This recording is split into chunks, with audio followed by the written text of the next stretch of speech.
Alrighty. I've been a forever DM since high school and have about a decade in game design experience, albeit on the semi-professional level.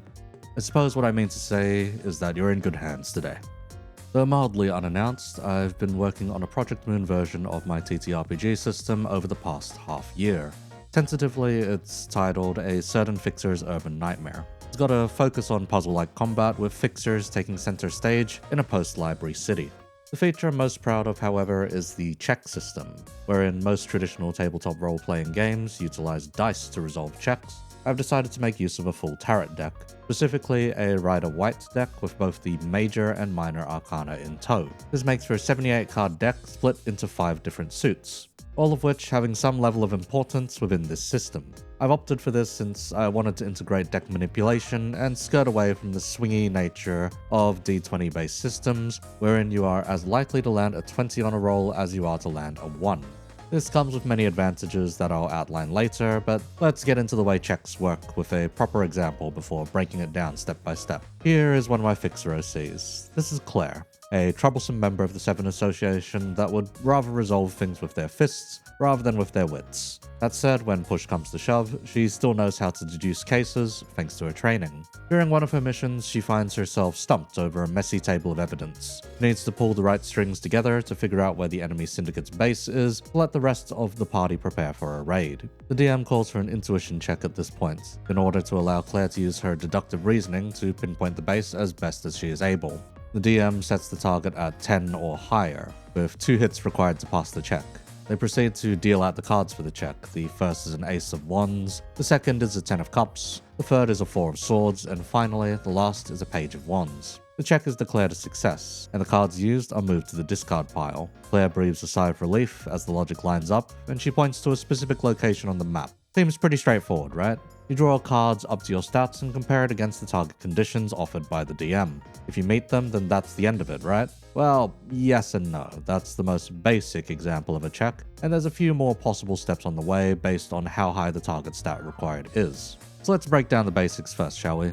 First off, a situation arises where the outcome is uncertain and a player must perform a check to see if they're successful. The DM, or as they're called here, the dealer, will then offer the stats of a check, its targets, and hit requirements. The dealer then draws and displays cards up to the stat of a check, comparing them against the target and counting up the hits. If the required amount of hits is reached, the check is passed. If the required amount of hits is missed, the check is failed. Quite simple on the outset, right? The complications arrive with the last step. The cards used for this check are then moved to the discard pile. This means those cards won't be available for future checks until the deck is refreshed. It gives us a very specific issue wherein players with higher stats may be discouraged to make checks simply because they may accidentally eat too many good cards all at once. To solve this, we've actually decided to apply 2 solutions. One is to add degrees of success, and 2 is to provide a push and fold system during checks. Degrees of success are where checks are no longer just about passing or failing them, but rather how well you pass them or how badly you fail them. Under this kind of system, Claire only meets the bare minimum requirements to pass the check above at a basic level, meaning she knows where the enemy syndicate base is, but not necessarily its defenses or where best to breach it, heck, not even if the entrance is visible to the public. The party would have to go about scouting out the perimeter or otherwise doing more field work to figure out how to breach the base. As for the push and fold system, that's better to illustrate in practice, so let's do the above check again, but bump up Claire's intuition to 6 for the sake of the example. Reminder that the check's target is 10 or higher, and the hits required is 2. The first card is an Ace of Wands, the second card is a 10 of Cups, the third card is a 4 of Swords, and the fourth card is a Page of Wands. At this point, after hitting the minimum number of hits, the dealer can ask the player, would you like to go beyond or settle? In this case, let's go beyond. The dealer will then proceed to draw more cards. As Claire's intuition is 6, this means up to 2 more cards can be drawn. The next card drawn is a Knight of Pentacles, adding another hit. Again, the option is presented to go beyond or settle, but let's hit it one more time. The last card drawn for the check is a King of Swords, giving us a total of 4 hits for this check. As the conditions set only require 2 hits, getting 4 hits means Claire has done an exceptional job at locating the syndicate's base, even proposing additional infiltration routes and potential security patrols. As the check resolves, 6 whole cards are moved to the discard pile, unusable until a refresh of the deck occurs.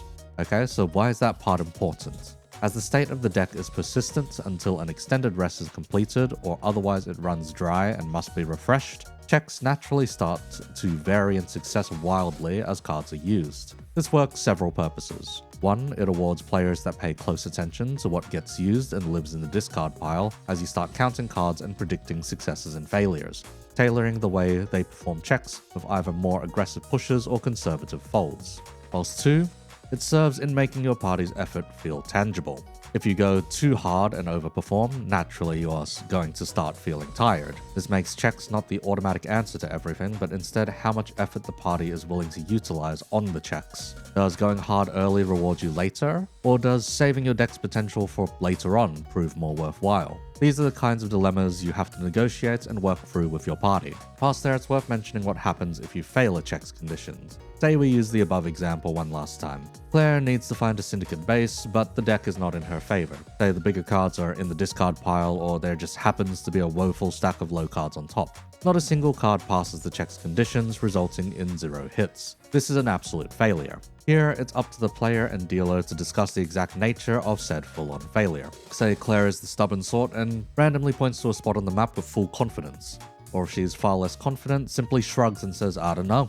Either case can work out fine for a complete failure state. You don't exactly have to full-on screw over your players, but the degree to which you do should reflect how painfully the check went. Now if Claire managed to land at least 1 hit, but not the second one to clear, perhaps then she has narrowed down the base to one of several, or a larger radius around which to investigate. Just a little bump in the right direction for the players, but not exactly what they're looking for. With this kind of more modular system for checks, I reckon I've at least managed something interesting enough to catch your attention. Inbuilt is some form of deck manipulation, push and fold, judgment, degrees of success, and plenty of moment-to-moment decision making. The check isn't just to roll a d20 and place your faith in the results, but now with the open possibility of manipulating your odds and screwing with the results on your own terms. And well, that's only the starting line. The obvious conclusion from here is to ask, what if a player has stats that are far too high? What if the dealer needs to draw 12 cards or even 15 of them? Well, that's where we have a surprising few things worked out to make sure the level of cardistry of the dealer's end is far less painful while upping player engagement at the same time. The number of cards that can be used to process a check maxes out at 6. That means once you've hit 6 in a stat, you will already maximize the number of cards drawn per check. That said, there's still benefits to going beyond 6 in a stat. For every 2 points over a stat, you are offered a replacement draw within a check. After a card is drawn for a check, for each replacement draw, you may opt to discard a card within the check or send it to the bottom of the deck. Once you've done so, another card is drawn from the deck to replace it within said check. You can get up to 3 of these replacement draws, capping out at 12 in a stats. From that point, you are likely hovering around grade 3 or grade 4 as a fixer, so a degree of reliability in your stats of expertise is expected. Functionally, this makes a deck 9 draws, but with inbuilt deck manipulation from the player now, as they can now opt to thin a deck further by discarding more cards in a check, or to stuff the deck for later, by bottom decking cards that they don't want to make use of just yet. While this does make checks take a little longer, the careful ability to tailor and manipulate a deck by the players does allow for some fantastic plays and big brain moments. Plus, it makes more sense wherein someone more experienced can utilize said experience to either reduce effort required or blast more effort in the right places. Now say we sit in grade 1 territory, the top of the regular rankings. You could expect a stat to sit in the high teens or 20s even. Is there further benefits there beyond 12? In this case, for every 3 in a stat over 12, you now get a search. At 15 in a stat, that means you get 6 draws, 3 replacement draws, and a search. Before any draw during a check, you may opt to use a search instead of a draw, in which case you can select a card inside of the deck now to make use of within the check, essentially making your check 5 random draws, a searched out card, and 3 replacement draws as required. With this level of deck manipulation, you are now a bloody expert in said field and will find it extremely difficult to fail a check unless the conditions are too rough or too much effort has already been expended, resulting in a terrible deck state. All that to say, you can see how much of a difference there is between a lowly grade 9 fixer with 1 to 3 draws in a check compared to a grade 1 with all the possible bells and whistles. Not only does a grade 1 have the ability to clear many checks with ease, they can also manipulate the deck to last longer and work to their favor more often. Anyhow, with the player parts out of the way, we ought to talk about how the dealer interacts with all of this. When setting the conditions for checks, rather than setting a DC or difficulty class to exceed, you are now setting a condition upon the deck for drawn cards to hit. Thanks to tarot cards having far more properties than just numbers, we can mess with this condition a lot. The example with Claire went with one of the easiest ones first, that being a face value of 10 or higher. Due to the other properties of cards, we could ask for far more esoteric or strange conditions. Perhaps the dealer wants cups as the target condition. Now only cups count as a hit, making only 14 cards in the deck directly count as hits for the check, a far harder target to realistically hit. Heck, they could ask for court cards only. These are the page, knight, queen, and king of each suit, making only 16 cards in the deck count as hits. If they're asking for further esoteric conditions, they could ask for uprights or reversed cards, or even minor arcana or major arcana only. Whatever priorities you can feasibly garner from a tarot deck, you can fully exploit with this system, give players a wide variety of conditions to meet, rather than strictly number-based ones. Since you are now in full control of the conditions of a check, you can now also mess with the number of hits required to pass as well. Easier checks could require just a single hit, whereas abysmally hard ones could need 4 or even 5 hits to get close to passing. The modularity of checks lets you mess with the party, even in a more public affair. Say you need to fudge a check to fail. You could request a suit that you know has very few cards remaining in the deck, plus weighting the check in the direction of failure. Or you could fudge a success by making the check favor the deck. While it's more consideration than just throwing out a number to meet on a dice, this does make for more dramatic tension as each card is drawn and revealed for all those involved. Now let's talk about the one thing your players have to overturn the difficulty. The thing we've been avoiding talking about up until now. Trump cards. The fifth suit of the tarot is known as the Major Arcana and carries the cards most of you would know from popular culture. These are numbered cards from 0 to 21 with unique names tied to them. The Fool, the High Priestess, the Empress, the Emperor, the Hierophant, the Lovers, the Chariot, Strength, the Hermit, Justice, the Wheel of Fortune, the Hanged Man, Death, Temperance, the Devil, the Tower, the Star, the Moon, Sun, Judgment, and the World. Ooh, there's quite a lot of them, aren't there? Well, they serve one simple purpose here. Getting one of these in a check is considered a critical, and is instantly worth 2 hits within a check regardless of the set out conditions. Well, unless said condition is trumps to begin with, wherein it is just worth 1. Now this seems extremely generous at first, but comes with a major drawback. As the peak of your performance and the biggest part of your exertion, trump cards are burnt away upon use. If a check features a trump card, after resolution the trump is burnt and doesn't shuffle back into the deck until proper uninterrupted rest occurs. Plus, trumps used are placed in a pile separate to the discard pile known as the incinerated pile. The easiest way to do this is to rotate them 90 degrees and place them face up under the main deck. This means refresh after refresh, trumps are not recyclable unless the party has access to ample rest or any kind of vitality restoration. Functionally, this makes long, extended dungeons and delves take a massive toll on the party's success rate. On the other hand, if carefully manipulated and preserved, these trumps can come in clutch for many a situation and lead to major swings in the party's favor at just the right time. Anyhow, another thing we've been avoiding talking about is deck refreshing. When the deck has no cards remaining, all cards in the discard pile are reshuffled into the deck.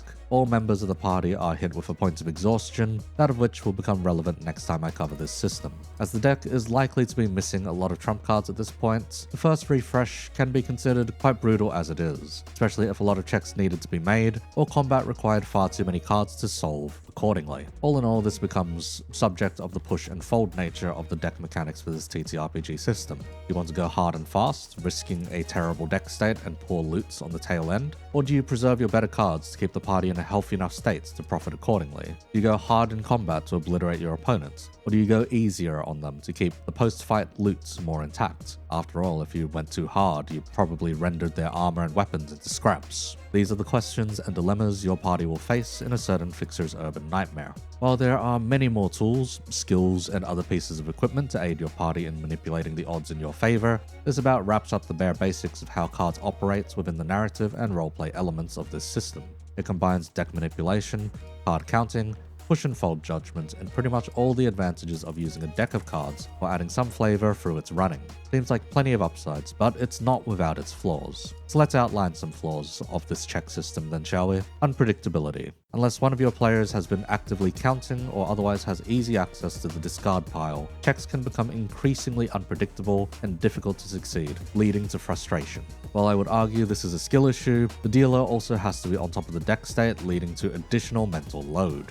Lack of online support. Few programs offer direct support for playing cards, let alone tarot cards. With the free piles here being the deck, discard, and incinerated pile, some programs just start coughing and spluttering at the mere mention of it. Roll20 and Foundry have limited support and require some module add-ons or extensive customization to work seamlessly. Otherwise, it's very slow to process online without extra macros. This will get better with time and development, but is still a bit of a sore spot for testing, as it is what slows combat the most, but that we'll get to later. It lacks the direct satisfaction of rolling a dice and the exact thrill of chance, as the party can eventually manipulate the deck. This one is an eventuality. While I doubt bounded accuracy will be fully broken, the degrees of success and custom condition setting will help remedy this to an extent, though not much can be done about the visual flair or tactile feel of rolling a dice without being there in person to draw from the deck yourself. Dealer's skills will slow things down. Dealing cards is a very hyper-specific skill set, and not everyone is willing to learn cardistry to make things faster. While I argue this is a skill issue and eventually gets better with time, there are plenty that aren't willing to put in the time to learn such novelty. I was paid to learn it, the vast majority of people are not. Aside from that, there's the adjusting period required from people already playing dice-oriented games. While a lot of the early game can be offloaded to the dealer, allowing them to guide newer players through, higher power level characters need an understanding of deck mechanics to utilize to their full potential. Anyhow, that'll be all for this week. Tune in next week when we go over how characters are built, stats are assigned, and how to fill out a character sheet. Here's a little preview of what that may look like in the future. But for now, we'll be leaving you hungering just a little longer. You'll get one of these updates a week until the eventual launch of the system. Give us a few months to polish everything for public use and play, as currently there are only 2 people in the world capable of running this system. Thanks as usual to my patrons Ardy and Derp, and special thanks to Gano for being the first to support this system's development over on Ko-Fi. Over there though, it's known as Azure Delve, as that is the original system I've been designing before it started getting modified for Project Moon capabilities. More on that in the future. For now, as a preview for the next video, I'll have to ask, do you like trains?